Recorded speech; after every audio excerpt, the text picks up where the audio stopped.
আমরা এসছি একটা আত্মীয়ের বাড়ি, মানে আমার মেজো মেয়ের বাড়ি, কিন্তু এখানে যা প্রাকৃতিক দৃশ্য সেই দৃশ্য একটু তুলছিলাম।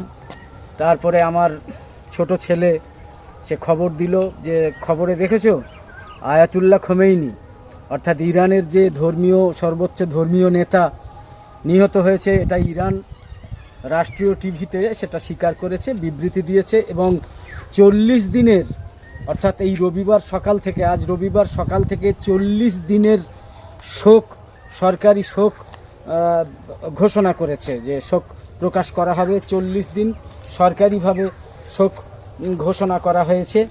তারপরে আইআরজিসি এর প্রধান তারাও বিবৃতি দিয়েছে যে এবারে ইরান এমন ধ্বংসাত্মক আক্রমণ শুরু করবে ইসরায়েল এবং মধ্যপ্রাচ্যে মুসলিম কান্ট্রিগুলোর যেখানে যে আমেরিকার মানে সামরিক ঘাঁটি আছে সেই সব জায়গায় টার্গেট করে যেভাবে ধ্বংসাত্মক আক্রমণ চালানো হবে, সেই আক্রমণ চালানোতে তারা বুঝতে পারবে, এইটুকু বলছে। তার মানে আমি আরেকবার জানিয়ে দিই যে দর্শক বন্ধু, গতকালই আমেরিকার প্রেসিডেন্ট ডোনাল্ড ট্রাম্প সে ঘোষণা করেছিলেন যে ইরানের সর্বোচ্চ ধর্মীয় নেতা, supreme leader Ayatollah Ali Khamenei, Ayatollah হিল উজমা খামেনেই, যিনি 37 বছর ধরে রাষ্ট্র শাসন করেছেন, সেই আয়াতুল্লাহ উজমা খামেনেই নিহত হয়েছেন।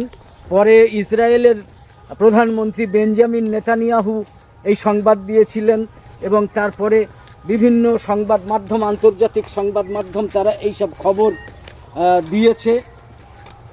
সেই খবর পরে ইসরায়েলের সেই সব খবর, আমেরিকার দেয়া সেই সব খবরকে অস্বীকার করেছিল ইরানের পররাষ্ট্রমন্ত্রী আরাগচি। তিনি বলেছিলেন যে না, যতদূর জানি তিনি জীবিত আছেন। কিন্তু আজকের সকালে, আজ রবিবার সকালে ইরানের রাষ্ট্রীয় টিভি ঘোষণা করেছে যে আয়াতুল্লাহিল উজমা খামেনেই নিহত হয়েছেন, এবং নিহত হয়েছেন তেহরানে তার কার্যালয়ে নিহত হয়েছেন, এবং তার সঙ্গে তার মেয়ে, জামাই এবং নাতনিও নিহত হয়েছেন। এইভাবে খবরটা প্রকাশ করা হয়েছে এবং নিশ্চিত করা হয়েছে তার নিহত হওয়ার খবর। আয়াতুল্লাহিল উজমা খামেনেইর নিহত হওয়ার খবর নিশ্চিত করা হয়েছে, আর 40 দিনের রাষ্ট্রীয় শোক ঘোষণা করা হয়েছে।